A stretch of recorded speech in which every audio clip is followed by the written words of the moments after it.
Hello everyone, good afternoon, नमस्ते। आप सभी का स्वागत है मेरे इस यूट्यूब चैनल बेबी चौधरी में। और आप लोग को रामनवमी की बहुत बहुत शुभकामना। और मैं भी नहा के सारा काम ख़त्म करके नहा के पूजा कर चुकी हूँ। सुबह से ब्लॉगिंग करने का मन नहीं था क्योंकि आप लोग लाइक कमेंट कुछ नहीं करते हैं, इसलिए करने का मूड भी नहीं होता है। और जब नहा के पूजा करने के बाद आई हूँ, सिंदूर लगाई हूँ, तो अचानक से ख्याल आज ब्लॉग कर लूँ। किस बारे में करूँ, मैं बैठती हूँ और आप लोग को से बातचीत करती हूँ।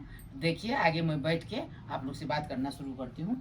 आज का प्रॉब्लम क्या हुआ, 10-11 बजे से लाइन कट चुका है। लाइन कटने के बाद तो टेंशन हुआ। अब इन्वर्टर पर तो मशीन नहीं चला सकते, कपड़ा सब वैसा ही है, छोड़ दिए हैं। अब कब आएगा लाइन का पता नहीं है, 4-5 घंटा हो गया है। अब क्या करूं। आज मैं नहा के देखिए मिथिलांचल की सीधा पल्ला साड़ी लेकर पहन के सब कुछ करके बैठ चुकी हूँ। और बेटी को बोली, बेटा को बोलो अंतराक्षरी खेलने के लिए। तो बेटा जो है वो तो क्या बोलूँ, नहीं बोल सकती हूँ अभी। अब बेटी है नजदीक में, हस्बैंड तो आए नहीं, हस्बैंड ऑफिस गया, रामनवमी का यहाँ पर छुट्टी नहीं होता है। तो आप लोग से बातचीत करती हूँ आज। चलिए अंतराक्षरी जैसे बातचीत करती हूँ। तो सबसे पहले एक बात करती हूँ, सिंदूर के बारे में बात करती हूँ। जैसे कहा जाता है, एक चुटकी सिंदूर का कीमत तुम क्या जानो रमेश बाबू। ये एक चुटकी सिंदूर का कीमत चेहरा का जो है वो खिल जाता है। ये सिंदूर एक ऐसी चीज है कि इसकी कीमत आप नहीं जानते हैं। ये चेहरा जो है नहाने के बाद आने से पहले, पूजा करने से पहले सिंदूर लगाना पड़ता है, जो हम और कुछ तो नहीं करती, सिंदूर चूड़ी ये सब पहनती हूँ। अब जाती हूँ रमेश बाबू को। देखिए रमेश बाबू आपको कहना चाहती हूँ, एक चुटकी सिंदूर का कीमत आप क्या जाने रमेश बाबू आप नहीं जानते हैं एक चुटकी सिंदूर का कीमत। ये सिंदूर का कीमत मैं जानती हूँ। तो चलिए सिंदूर का कीमत क्या क्या अदा करना पड़ता है आपको बताती हूँ। सबसे पहले जब से ये सिंदूर का कीमत पता चला, फर्स्ट स्टोरी देती हूँ। एक वर्ष तो सिंदूर का कीमत बहुत अच्छा से जाता है, कुछ नहीं करना पड़ता है, खुशी खुशी कैसे चलता पता, कैसे समय गुजरता पता भी नहीं चलता है। उसके बाद देखिए 1 वर्ष शादी का हुआ। अगर कोई भी औरत, मेरी एग्जाम्पल नहीं है, मैं हर औरत के बारे में बता रही हूँ, बड़ा छोटा सब के बारे में बता रही हूँ, अमीर गरीब सब के बारे में। अगर 1 साल 2 साल बच्चा नहीं हुआ तो टेंशन शुरू, उसका कीमत चुकाती रहती है, क्या हुआ क्यों नहीं हुआ। वो कीमत चुकाने के लिए लड़की जो है वो पीड़ित में हो जाती है, उताना सुनते सुनते। उसके एहसान चुकाने के लिए सबसे पहले क्या करना पड़ता है, बच्चा पैदा करना पड़ता है। अरे इससे बड़ा कीमत क्या चुकाऊं, इससे बड़ा कीमत हो ही नहीं सकता लाइफ में। सबसे पहले बच्चे को जन्म देती हूँ, जन्म देने के बाद उसका पालन पोषण, अब कितना कठिन होता है, जो समझने वाली है वो समझ सकती है। ये मेरी नहीं है, मैं सबके लिए बोल रही हूँ। ये कीमत चुकाई। उसके बाद खाना बनाना, बर्तन धोना, कपड़ा घसना, झाड़ू देना, पोछा देना, हस्बैंड का ताना सुनना, ससुराल के लिए ताने सुनना, अगर ये घूंघट नहीं ली तो उसका ताना सुनना, मैंने बहुत सी कीमत चुकानी पड़ती है। और आप लोग बताइए क्या मैं सही बोल रही हूँ कि गलत। अगर गलत बोलूँ आप लोग कमेंट जरूर कीजिए, क्योंकि आज मैं आप लोग से बात कर रही हूँ। और एक बात देखिए, ये कीमत चुकाने का क्या है। सबसे पहले पति पत्नी के बारे में ही है, तो आज यही बताऊंगी। अगर पति काम करता है तो पत्नी को गुलाम बनाता है, घर का काम करे तो कोई वैल्यू नहीं है उसका, घर में तो बिना पैसा का काम होता है। मेरा क्या मानना है, अगर पत्नी हाउसवाइफ है तो उसको गुलाम मत बनाइए। अगर पति कमाता है तो पत्नी कमाती है तो उसको गुलाम मत बनाइए। दोनों का अधिकार जो है बराबर है, चाहे वो कमाती है चाहे नहीं कमाती है, चाहे पति को भी उतना ही अधिकार है जितना पत्नी को है। दोनों का अधिकार सेम देना चाहिए। पत्नी गलत करे क्या पति का अधिकार नहीं है उसको कुछ भी करने का अधिकार है? सही करने का। और पति गलत करे तो उसको रोकने का अधिकार सिर्फ और सिर्फ पत्नी को है। जैसे आज रामनवमी है, आप लोग को पहले बोल चुके, रामनवमी का बहुत बहुत शुभकामना। तो चलिए राम सीता पे चलिए, भगवान राम सीता की एग्जाम्पल देते हैं। मैं अपनी मेरी जो नजरिया है उस नजरिए से मैं देख रही हूँ और बता रही है आप लोग को। जैसे राम सीता ये दुनिया की कहानी है। हस्बैंड होना चाहिए थे राम जैसे, पत्नी होना चाहिए थे सीता जी। अरे सीता को 2 बेटा था, लव कुश, उसको त्याग के धरती में जाना पड़ा। क्यों? राम की खुशी के लिए। उस पर लालछन आई, जबकि वो कैसी थी आप लोग को पता ही, माता सीता थी, फिर भी वो माता को धरती में जाना पड़ा। अरे आज के युग में कैसे धरती में जाऊं? क्यों इस राम के लिए धरती में जाऊं? अगर मैं धरती में चली जाऊं, धरती में जाने का मतलब एक ही हुआ कि मैं सुसाइड कर लूं, कोई प्रॉब्लम हो तो मेरे हिसाब से मैं जहां से सोचती हूँ, अगर आपका राम है तो ठीक है, सीता बन के अपन जीवन यापन करें, कोई टेंशन नहीं है, जिंदगी गुजारें। अगर कृष्ण बने, राक्षस बने, कंस बने, उसके लिए आप सीता मत बनिए, धरती में मत जाइए, सुसाइड मत कीजिए। अपने बच्चों को देखकर उसी राम को कभी सीता बनिए, कभी सावित्री बनिए, कभी दुर्गा बनिए, कभी काली बनिए, हर रूप लेकर उसी राम को ठोकिए, उसको दंड दीजिए।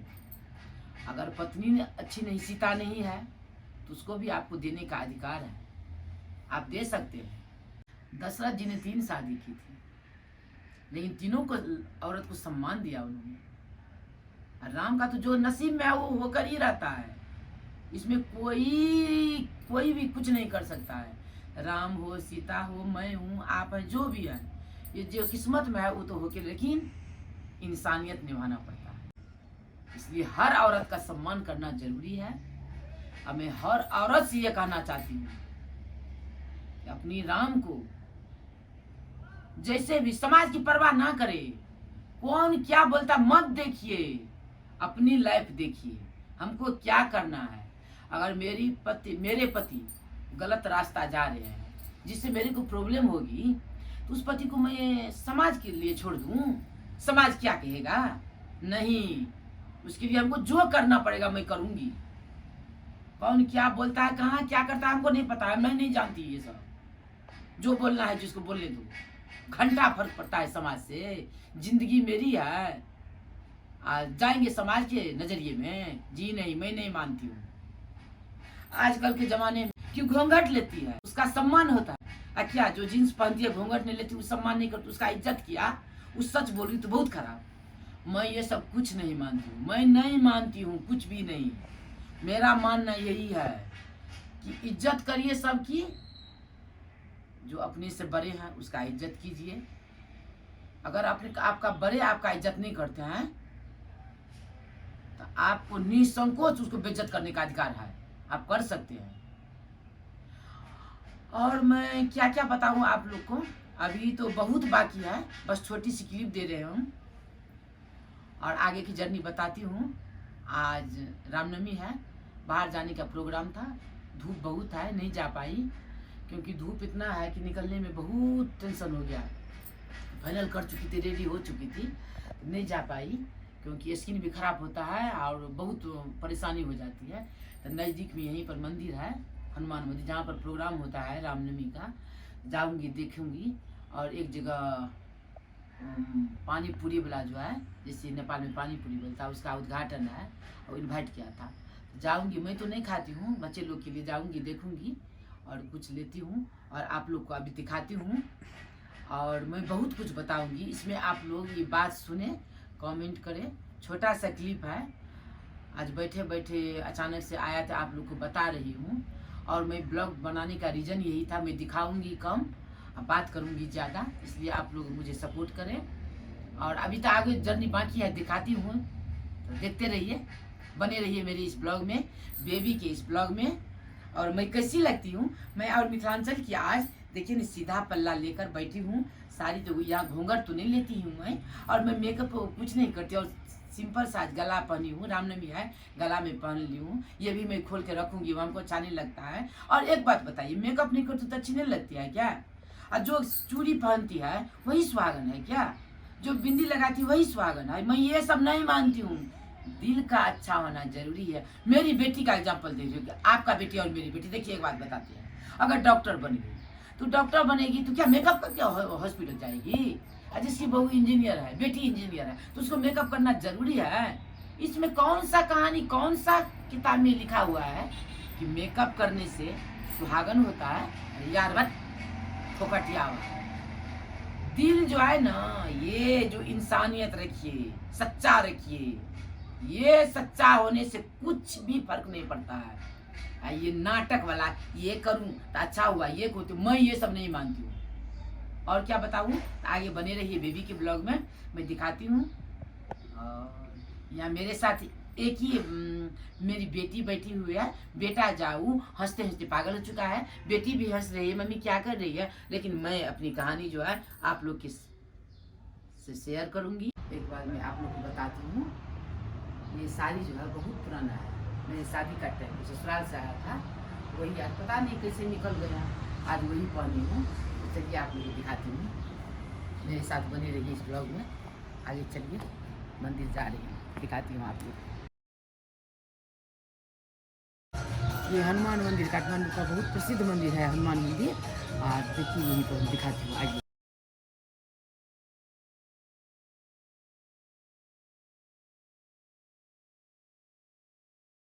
मंदिर से निकल चुकी हूँ क्योंकि हमको दर्शन हो गया भगवान का। अब जो है ये शाम के टाइम में बहुत भीड़ होगा यहाँ पर, बहुत ग्रुप सब आने वाला है, इसलिए मैं निकल चुकी हूँ। क्योंकि मेरे घर में भी पूजा सूजा करना पड़ता है और घर में खाना भी बनाना पड़ेगा, इसलिए मैं सवेरे आ गई, 5 बज चुका है। और अब मैं जा रही हूँ, आप लोगों को दिखाती हूँ। तो चलिए, ये पानी पूरी और चटपटी लेकर आई हूँ, और ये इसमें भगवान का प्रसाद है। और भीतर जाती हूँ और ये रख के अब शाम पूजा करना पड़ेगा, पूजा करके फिर मिलती हूँ आपसे। चलिए कहीं ना ठीक है।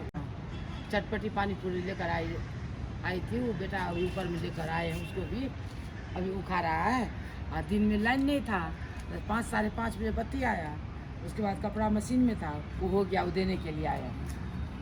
बाबू नीचे आया, स्नेहा कला का। अब मैं नीचे जा रही हूँ, खाना बनाना है। 7:30 पौने 8 हो चुका है।